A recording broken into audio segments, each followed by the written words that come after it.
Testing Alpha, Bravo, Charlie Delta. Test, test, test, test. Needs some new gear. You know how it is. Gear breaks and needs to be replaced. They don't make gear as good as they used to make them.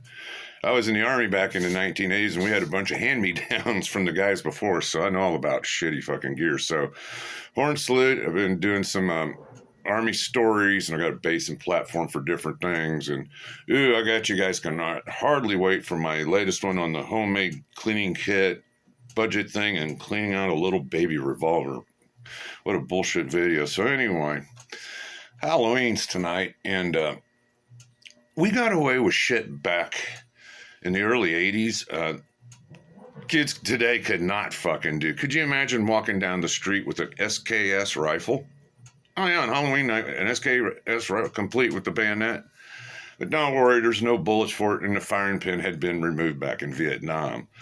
So, Halloween, you're supposed to be telling Army stories. Well, it is kind of an Army story anyway. See, growing up, we grew up with Vietnam vets, and one guy in particular, Mike Culberson, he went over to Vietnam, trained as a sniper on Hill 55. He might have even met Carlos Hathcock Whitefeather back then. Not sure. Just Carlos Hathcock's name didn't really pop up in other circles till later on. So anyway, he might have been there with the guy. Either way, he was out there sniping.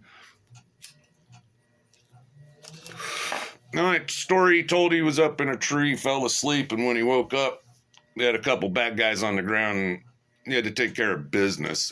He did have a wound to where it was real close, almost blew his right nut off. He almost had his right nut removed. He nutted him. So he did his service, Purple Heart and all that. He even got a combination medal from the Vietnamese, and then he come back home with an SKS rifle. And a lot of vets could certain things. You couldn't bring the AK back. Yeah, this SKS thing, or most of them got bolt rifle, or little pistols or some kind of war trophy. Sometimes they'd allow somebody to sneak that in. Carlos Hathcock shot another sniper like Hollywood shit, right through the damn scope, blew this guy's brains out, took the rifle, and someone jacked it from him. And then Leroy, this old World War II guy that I was living next to, I got an invite to his house, man. He had a lot of neat shit from back in the day. He carried a BAR all across France during World War II. And he showed me some things, and he actually had fought the 17 SS, but he told me he had a granddad he brought back, and somebody borrowed it, and of course it got stolen. But yeah, 17 years old, it was Halloween night, dressed up like G.I. Joe, and had an SKS walking around the neighborhood. Could you imagine that today? Back then nobody thought anything about somebody carrying a rifle down the street, going to the woods. Growing up, I don't know if they have pellet guns anymore, BB guns, pellet guns, but we all did. Remember the old Red Ryder BB thing that we all started out with? I think I had a Sheridan pump pellet rifle that was pretty cool.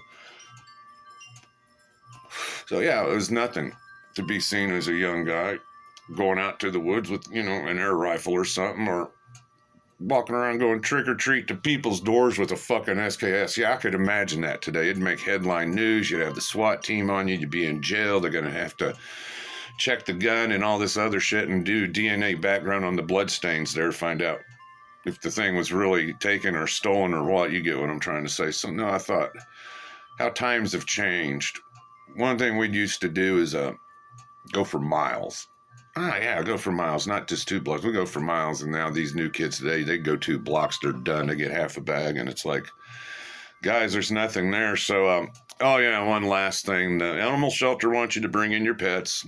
I run a cat rescue. Mine are all inside except for my strays, but this is a joke from my wife. Put the bowl of candy outside so the raccoons can get into it and not the trick-or-treaters. So, yeah, it's... I was 17 years old walking around one night with an SKS. I don't think you can pull that shit today. It's a short, just hit that like and subscribe, and thanks for watching, guys. Thank you. Happy Halloween.